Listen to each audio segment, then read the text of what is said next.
ആകാശവാണി നമസ്കാരം. പ്രത്യേക വാർത്താ ബുള്ളറ്റിൻ വായിക്കുന്നത് അനിൽകുമാർ. ആഗോള സഹകരണം പ്രോത്സാഹിപ്പിക്കുന്നതിനും പ്രാദേശിക സമൂഹങ്ങളെ പൈതൃക സംരക്ഷണ പ്രവർത്തനങ്ങളിൽ പങ്കാളികളാക്കുന്നതിനും ഇന്ത്യ പ്രതിജ്ഞാബദ്ധമാണെന്ന് പ്രധാനമന്ത്രി നരേന്ദ്രമോദി. ലോക പൈതൃക സമിതിയുടെ 46ാമത് സമ്മേളനം ന്യൂഡൽഹിയിലെ ഭാരത് മണ്ഡപത്തിൽ ഉദ്ഘാടനം ചെയ്യുകയായിരുന്നു പ്രധാനമന്ത്രി. ഈ മാസം 31 വരെ നീളുന്ന ലോക പൈതൃക സമിതി സമ്മേളനത്തിന് ഇന്ത്യ ആദ്യമായാണ് ആതിഥേയത്വം വഹിക്കുന്നത്. 150ലധികം രാജ്യങ്ങളിൽ നിന്നുള്ള 2000ത്തോളം പ്രതിനിധികൾ യോഗത്തിൽ പങ്കെടുക്കുന്നുണ്ട്. പാർലമെന്റിന്റെ വർഷകാല സമ്മേളനം നാളെ ആരംഭിക്കും. കേന്ദ്ര ബജറ്റ് മറ്റന്നാൾ അവതരിപ്പിക്കും. പ്രധാനമന്ത്രി നരേന്ദ്രമോദിയുടെ നേതൃത്വത്തിലുള്ള 3ാം സർക്കാർ അധികാരത്തിലെത്തിയതിനു ശേഷമുള്ള ആദ്യ ബജറ്റാണിത്. സമ്മേളന കാലയളവിൽ 6 പുതിയ ബില്ലുകൾ സർക്കാർ അവതരിപ്പിക്കും. അടുത്ത മാസം 12 വരെ സഭ സമ്മേളിക്കും. ഏത് വിഷയവും പാർലമെന്റിൽ തുറന്ന മനസ്സോടെ ചർച്ച ചെയ്യാൻ സർക്കാർ സന്നദ്ധമാണെന്ന് പാർലമെന്ററി കാര്യമന്ത്രി കിരൺ റിജിജു. നാളെ ആരംഭിക്കുന്ന പാർലമെന്റിന്റെ ബജറ്റ് സമ്മേളനത്തിന് മുന്നോടിയായി ചേർന്ന സർവകക്ഷി യോഗത്തിന് ശേഷം ന്യൂഡൽഹിയിൽ മാധ്യമപ്രവർത്തകരോട് സംസാരിക്കുകയായിരുന്നു അദ്ദേഹം. നിപ വ്യാപനം തടയുന്നതിന് അടിയന്തര നടപടികളെടുക്കാൻ കേന്ദ്രം കേരള സർക്കാരിന് നിർദ്ദേശം നൽകി.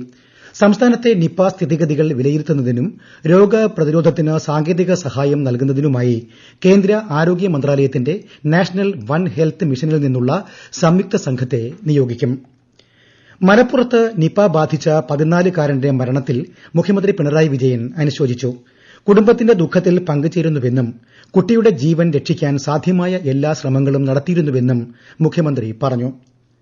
നിപ വൈറസ് ബാധയുമായി ബന്ധപ്പെട്ട് കേരളം യഥാസമയം ആവശ്യമായ നടപടികൾ സ്വീകരിച്ചതായി മന്ത്രി വീണ ജോർജ് അറിയിച്ചു.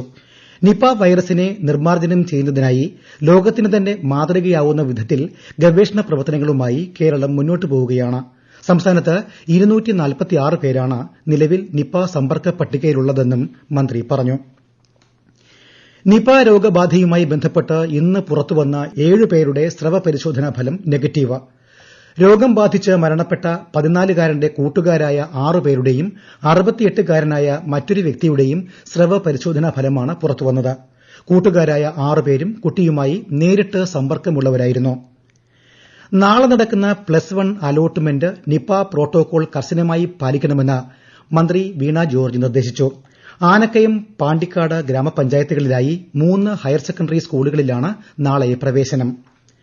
കർണാടകയിലെ ഷിരൂരിൽ മണ്ണിടിച്ചിലിൽ കാണാതായ കോഴിക്കോട് സ്വദേശിയായ ലോറി ഡ്രൈവർ അർജുനായുള്ള തെരച്ചിൽ 6ാം ദിവസവും തുടർന്നു. കഴിഞ്ഞ ദിവസം റഡാറിൽ സിഗ്നൽ ലഭിച്ച സ്ഥലത്താണ് ഇന്ന് സൈന്യത്തിന്റെ നേതൃത്വത്തിൽ തെരച്ചിൽ നടത്തിയത്. എന്നാൽ തെരച്ചിൽ നടത്തിയ മൺകൂനയിൽ ലോറി ഇല്ലെന്ന് സ്ഥിരീകരിച്ചതായി കർണാടക റവന്യൂ മന്ത്രി കൃഷ്ണ ബെരൈ ഗൌഡ മാധ്യമങ്ങളോട് പറഞ്ഞു. സാമൂഹ്യ സുരക്ഷ ക്ഷേമനിധി പെൻഷന്റെ 1 ഗഡു വിതരണം ബുധനാഴ്ച തുടങ്ങുമെന്ന് ധനമന്ത്രി കെ എൻ ബാലഗോപാൽ അറിയിച്ചു. 1600 രൂപ വീതമാണ് ഗുണഭോക്താക്കൾക്ക് ലഭിക്കുക. ഇതിനായി 900 കോടി രൂപ അനുവദിച്ചു. ഏഷ്യാകപ്പ് വനിതാ T20 ക്രിക്കറ്റിൽ UAEക്കെതിരെ ഇന്ത്യയ്ക്ക് 78 റൺ ജയം. ഇന്ത്യ ഉയർത്തിയ 202 റൺ വിജയലക്ഷ്യം പിന്തുടർന്നിറങ്ങിയ UAEക്ക് നിശ്ചിത ഓവറിൽ 7 വിക്കറ്റ് നഷ്ടത്തിൽ 123 റൺ നേടാനേ കഴിഞ്ഞുള്ളൂ. ഹർമൻപ്രീത് കൌർ, റിച്ച ഘോഷ് എന്നിവർ ഇന്ത്യയ്ക്കായി അർദ്ധ സെഞ്ചുറി നേടി.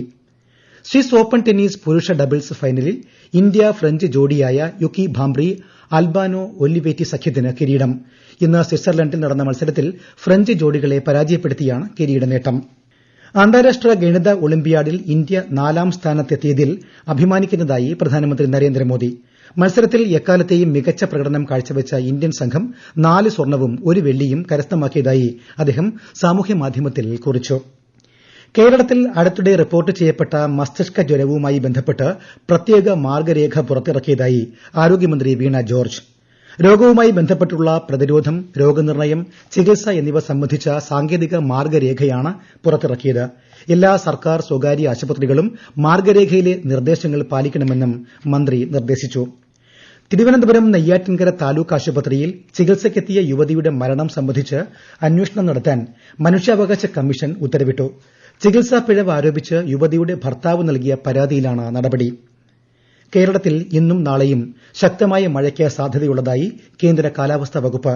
വടക്കൻ ജില്ലകളായ കണ്ണൂർ, കാസർഗോഡ് എന്നിവിടങ്ങളിൽ ഇന്നും നാളെയും മഞ്ഞ ജാഗ്രതാ നിർദ്ദേശമുണ്ട്. പ്രത്യേക വാർത്താ ബുള്ളറ്റിൻ കഴിഞ്ഞു.